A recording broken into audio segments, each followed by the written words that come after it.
Assalamualaikum warahmatullahi wabarakatuh. Selamat pagi, selamat sejahtera.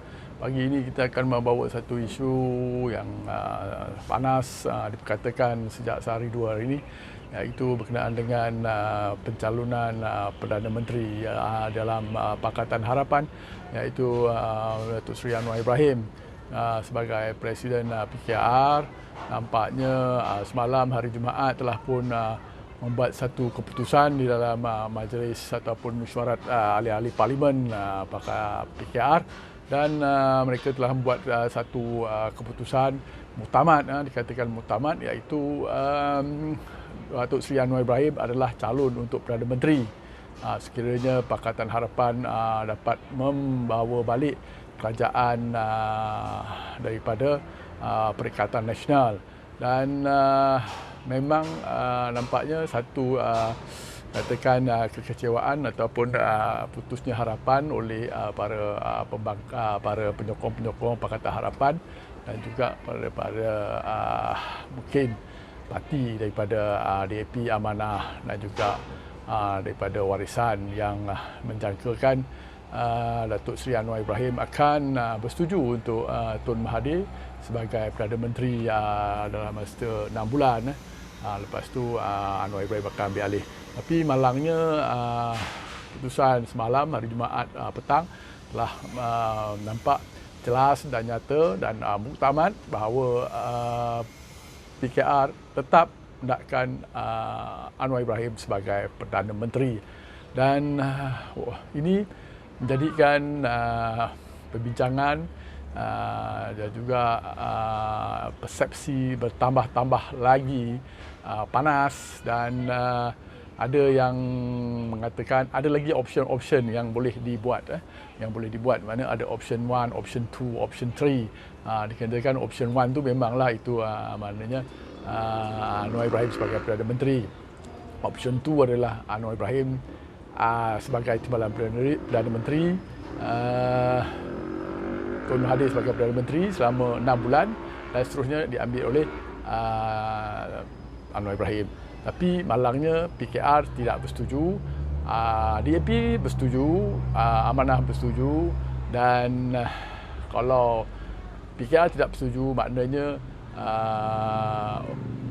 MP untuk menyokong Pakatan Harapan adalah lebih kurang 96 orang saja. Tapi kalau mereka bersetuju Tun Mahathir sebagai Perdana Menteri, maknanya MP akan ada campur Sabah Sarawak 129. Makna memang melepasi jangkauan untuk mengambil alih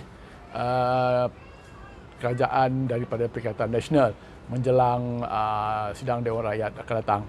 Jadi masih lagi option tu masih lagi terbuka rasanya, sebab di dalam apa juga strategi perancangan masih bukan satu nokta, tidak satu nokta, tapi adalah satu bagi open discussion. Masih keputusan tu masih boleh maknanya bukan hanya the end of the story ataupun tak ada lagi dah resolusi. Mana boleh lagi dibincangkan, masih ada harapan lagi. Sekiranya mungkin Tun Mahathir mengalah, mungkin Tun Mahathir akan mengatakan okey, boleh lepaskan kepada Anwar Ibrahim sebagai Perdana Menteri, ataupun biar lantiklah siapa-siapa jadi Timbalan Perdana Menteri dalam bersatu. Jadi sekarang ni Tun Mahathir tidak lagi ada option, kerana dia kena berserahkan kepada Anwar Ibrahim. Sebab Tun Mahathir telah pun jadi PM 2 kali dan masuk kali ketiga. Jarang ada dalam dunia ni, agak first pecah rekod PM kali ketiga ni. Jadi kalau dia bagi kepada Anwar Ibrahim, dia tidak akan rasa rugi, dan kerajaan Pakatan Harapan boleh ditubuhkan semula, dan kemungkinan Tun Mahathir yang sekarang ni jadi satu serpihan daripada Bersatu, dan beliau pun nampaknya tidak dapat berada dalam Bersatu, kerana Bersatu sekarang adalah di bawah Tan Sri Muhyiddin, dan memang 5-6 ahli parlimen bersama dengan Tun Mahathir telah pun dipecat ataupun telah dibuangkan, jatuhkan keahliannya. Jadi memang Tun Mahathir dan juga Bersatu yang dipimpinnya akan menjadi nampak akan tidak ada standing, tidak ada standing. Dia tidak boleh pergi ke Perikatan Nasional, memang tidak boleh. Dan dia kalau boleh pergi ke Pakatan Harapan, tapi dengan syarat dia kena bersama-sama satu konsensus, satu persetujuan bahawa Anwar Ibrahim sebagai Perdana Menteri. Jadi apabila Anwar Ibrahim Perdana Menteri, maka ramailah orang-orang akan bersama-sama mereka. Tapi walau macam mana pun, Tun Mahathir perlu bersama-sama dengan PH. Mungkin boleh dijadikan kerajaan, dalam kerajaan tu dia sebagai jawatan sebagai menteri mentor atau menteri mentor lah, makna sebagai penasihat sebagaimana di Singapura dulu Lim Kuan Yew sebagai menteri mentor. Jadi ini boleh dibuat. Jadi kena ada panggil give and take antara Tun Mahathir dengan Anwar Ibrahim. Secara logiknya memang Tun Mahathir perlu memberi ruang ataupun tempat kepada Anwar Ibrahim sebagai Perdana Menteri, kerana pertama PKR tu memang dari segi kursinya lebih banyak dan didominasi oleh PKR selepas DAP dan seterusnya amanah. Dan PBBM kerja serpihan ni yang dipimpin oleh Mahathir hanya ada lebih 5-6 orang saja, dan secara logiknya memang kursi yang banyak 49 kursi ni tidak akan tunduk kepada kursi yang ada 5 tak logiknya. Jadi kalau kita fikir secara logik memang tak akan mereka akan setuju. Sebab apa? Benda ni dah diberi peluang dulu, Tun Mahathir telah diberi peluang semasa PRU ke-15 dan telah berjaya. Mereka telah membuat keputusan dan akhirnya Tun Mahathir tidak nampak macam nak menunaikan janji-janji tu. Dan bila tidak menunaikan janji sekali kedua, pasti orang tidak akan percaya. Susah nak percaya bila dah ada jawatan ni nanti sebagai Perdana Menteri, executive powernya. Jadi susah untuk kita percaya dan macam-macam akan boleh berlaku. Jadi ular lidi boleh jadi ular naga boleh jadi ular lidi. Jadi akhirnya mereka memang betul lah buat keputusan kalau nak bersama. Anwar Ibrahim perlu menjadi Perdana Menteri. Tapi ada dipanggil advantage dan disadvantage. Walaupun Tun Mahathir ada 5-6 kursi saja, tapi dari segi kekuatan politik untuk menarik orang-orang Melayu yang tidak bersama-sama dengan UMNO. Sebab dalam UMNO ataupun dalam Perikatan Nasional ni bukan semua orang Melayu yang menyokong Perikatan Nasional. Jadi mereka ni orang tengah ni kebanyakannya yang dia nak pergi ke PH pun tak, dia lebih mungkin ultra Melayunya kuat, dan nak pergi ke PN pun tidak, dia tengah-tengah. Jadi di sinilah Tun Mahathir diperlukan untuk membantu kekuatan, mengimbangkan kekuatan Pakatan Harapan tu. Di sinilah dia.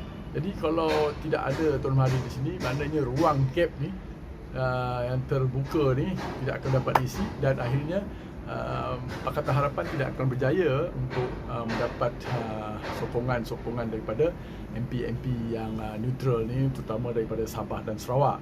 Sebab kita pasti Sabah dan Sarawak nampaknya menyokong Tun Mahathir sangat kuat walaupun Tun Mahathir ada 5-6 kursi saja. Tapi perlu diingat, di Sarawak mungkin dia mendapat 80% sokongan, dan juga di Sabah. Tapi sokongan ini tidak dinyatakan secara fizikal, mungkin telah diperancang ataupun ada sokongan-sokongan. Jadi tidak ada masa sekarang untuk membincangkan hal-hal remeh-temeh.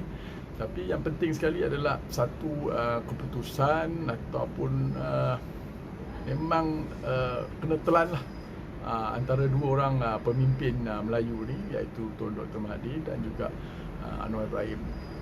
Tapi nampaknya kalau dari segi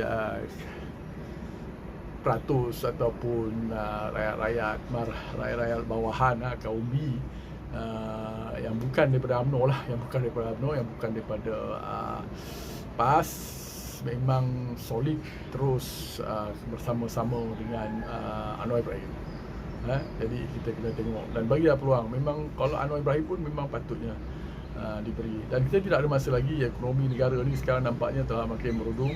Kalau kita tidak ada satu kekuatan ataupun kerajaan yang kuat, maka ekonomi negara kita akan terus merudum, terutama sekali dalam pasca COVID-19 ni. Jadi kita harap ada usaha-usaha untuk membetulkan keputusan ni, supaya kerajaan Pakatan Harapan boleh mengambil alih balik daripada Perikatan Nasional yang maintain status quo yang lama lah, seperti yang telah dilaksanakan 22 bulan yang lepas. Dan untuk Tan Sri Muhyiddin pun kita nampaknya ada disadvantage kalau PRU ke 15 diadakan dalam masa terdekat. Jadi kita bincang nanti PRU ke 15, apakah disadvantage kepada Tan Sri Muhyiddin, kebaikan disadvantage kepada UMNO dan kepada PAS. Jadi dalam PRU ni nampaknya PRU ke-15 nampaknya Muafakat Nasional dia prefer ataupun lebih cenderung untuk mendapatkan mandat semula dengan PRU ke-15. Dia confident dengan Muafakat Nasional, rakyat akan bersama-sama dengan Muafakat Nasional. Tapi di sebaliknya, mereka jangan salah anggap bahawa rakyat sekarang lah pandai, cerdik untuk membincang ataupun menganalisa isu semasa. Untuk UMNO, Muafakat Nasional, Pakatan Harapan kalau bertembung macam mana. Tapi untuk kumpulan serpihan seperti PPDM dan juga mungkin daripada Azmin akan jadi kecundang. So kita akan bincang pasal isu PRU ke-15, disadvantage dan advantage, apa implikasinya. Sekian, jumpa lagi. Saya Major Razali Zakaria akan bawa selalu dalam isu-isu semasa. Sebab kita kena bincang antara kita, rakyat Merhen di bawah, dan kita akan bawa isu ni ke dalam media sosial. Okay, sekian, bye. Assalamualaikum warahmatullahi wabarakatuh.